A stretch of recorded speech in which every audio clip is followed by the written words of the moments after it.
Hello, this is Glenn, co-founder of the Flow agency based in the UK. This is the fourth video in a mini-series and the final one covering the build of totnesdelivers.co.uk, which we launched about a week ago, maybe a bit more.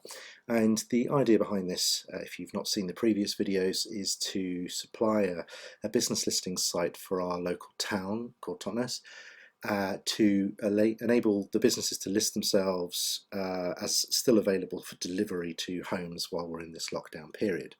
In this video though, we're going to cover the I think it's five, possibly more, integrations that we've done on the website. And I'm going to just shoot through these really quickly. So we're going to launch straight in with the first one, which is actually the form over here, and in particular the image upload feature. Now this is supplied by Uploadcare, and it allows you to link in with lots of different platforms there, or just choose a local file. This is the most basic implementation of that system. We haven't configured anything, but there are a lot of ways to configure it. Just looking at the guides from Uploadcare, you can see that they have a native integration for Webflow, and it's very straightforward. They walk you through it here about uploading the script into your site. They recommend putting it on the project level. We've actually put it on the page level because we're only using this upload widget on one page. And lastly here you have a hidden field that they want you to actually have on the form, and the idea behind that hidden field is that you add an attribute called role, an Uploadcare uploader, and then you hide that field. So that's where the path to the image will actually be stored when it's passed over to when the form is submitted and it's passed over to our Airtable backend. Just to show you that then, over on Airtable you can see that there is a URL just about, where are we? Just about here. And the URL is their content delivery network URL. So this is the unique image reference here once it's been uploaded. And the great thing about this is, just as a URL there in a field, once we pass that over to Webflow, Webflow recognizes that quite happily as an image if you use an image type field, and it will store that image correctly in Webflow. So that's the way we do it. You can always click on it just to have a look at that image, just to be able to do it, but some people like to be able to see the image obviously in Airtable itself, but that's the way we've done it. So not much more to say than that really for Uploadcare. It really is that easy. I recommend having a go with that. We're going to move next on to Jetboost. Now Jetboost is there to provide the filter and search functionality on the homepage. So you can do a search in here for bread, say, or we may decide to filter by bakery, and then we can filter further in there by, let's have a look, cake. Yeah, so it works in combination, the search and the filtering together. Now these filter buttons work really, really well. Jetboost give you a fantastic onboarding experience to actually get those working for you. So I'm not going to go into it here, but suffices to say, when you actually set up these filters and search widgets, you just very simply follow the wizard all the way through. It tells you what to do at every step, and it also tests that what you have done is working at every step. So absolutely fantastic, quite hard to go wrong, but it's a great service. So yeah, recommend trying that out. Moving on now, we're going to click into, actually what I'll do is I'll go to the curator. Here we are. So we have a map at the top here, it's just loading, and this is a custom map embed that we're doing rather than using Webflow's own Webflow map. But why would we do that? Well, we wanted to be able to make this a bit more interactive. We wanted to be able to feed in this address from the CMS rather than a static map. And the way we did that, if we could just go to the custom embed, the HTML embed, is that we've grabbed a piece of iframe code which Google gave us, and then we've made it dynamic.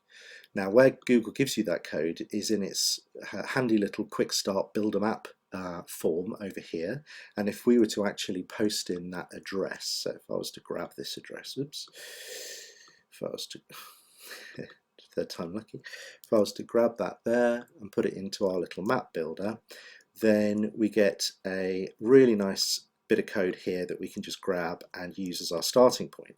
Now what we noticed was that the any kind of spaces and commas that are found in the address are replaced with these special characters so that the URL will work, and so therefore we needed to be able to do that in the HTML. So just quickly looking at that, we replaced any spaces, we replaced any commas with the relevant kind of string, and then we feed that no commas address into this this bit of JavaScript here.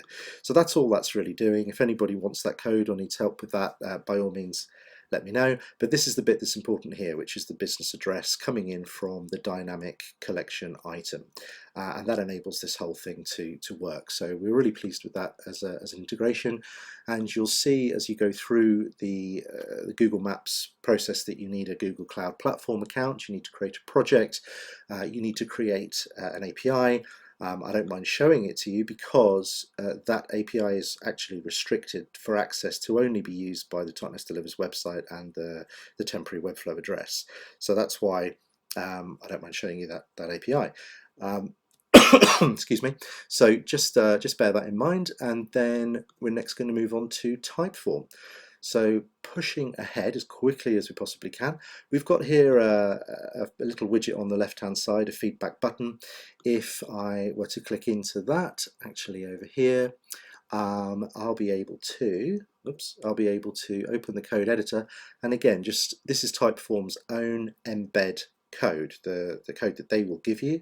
I haven't changed it, I don't think, in any way, and then all of the styling of that form and how you show it is just down to you and Webflow, and we make use of a simple interaction here to pull that out from the side. You'll see if we click on that, it just pulls it out and over and closes it again. So there are lots of tutorials on that kind of thing online. Just wanted to show you really how simple that embed is. It just gives you the code here and you pop it in. There have been a lot of educational videos of this kind of thing, I think including Typeform, on Webflow's University recently, so strongly recommend having a look at that. And the next one we want to have a look at is the social share buttons over here on the right hand side. Now these work as you'd expect in that they'll pop up a window and will allow you to share to your Facebook account. If you've got Open Graph set up, it should load the correct image. In this case, interestingly, it's grabbed the business image, but if I were to launch that again, this happens sometimes, I find, if you were to launch that again, it will probably go to the, oh no, it does that one. Okay, so it goes to that one, but in other situations it will go to the default Open Graph image. Now the way we built those was to use a service called AddToAny, and here, very, very simple service, this one. You can say any website, get the button code, and it's there, that's it. And then it's up to you to then style that using class overrides as you see fit. So very simple, JavaScript there, some simple icons there, and as you can see, the way we set that up was to have it running vertically down the side here. The last integration I want to look at is probably the easiest, which is the Buy Me a Coffee integration. Fantastic service. The guys have dropped, I think, the fees for the whole of April. So we're 11 days in, but the fact that they've dropped those fees is that they're really supporting the efforts that we're all going to try and help with COVID-19. So just have a look at their service there. But just to show you what we did with that one. This is quite straightforward. I think we went over into the, let's have a look. I've got to remember where we put this now.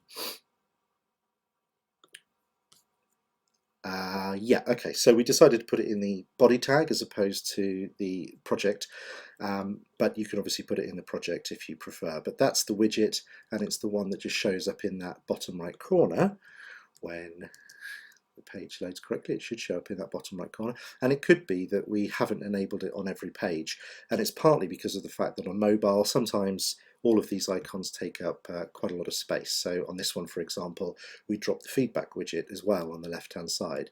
So it's really only in certain situations like the home page where we actually have that widget appear. that's obviously why we put it on the page level.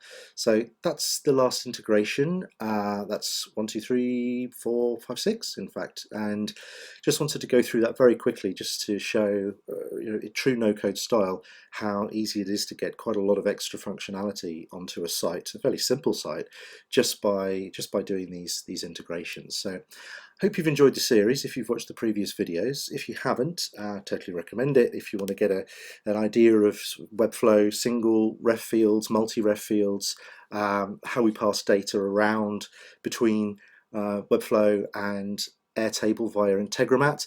We have quite a bit of sort of in-depth looking at the different scenarios in Integromat to make all of this work, and that's our take on the totnesdelivers.co.uk.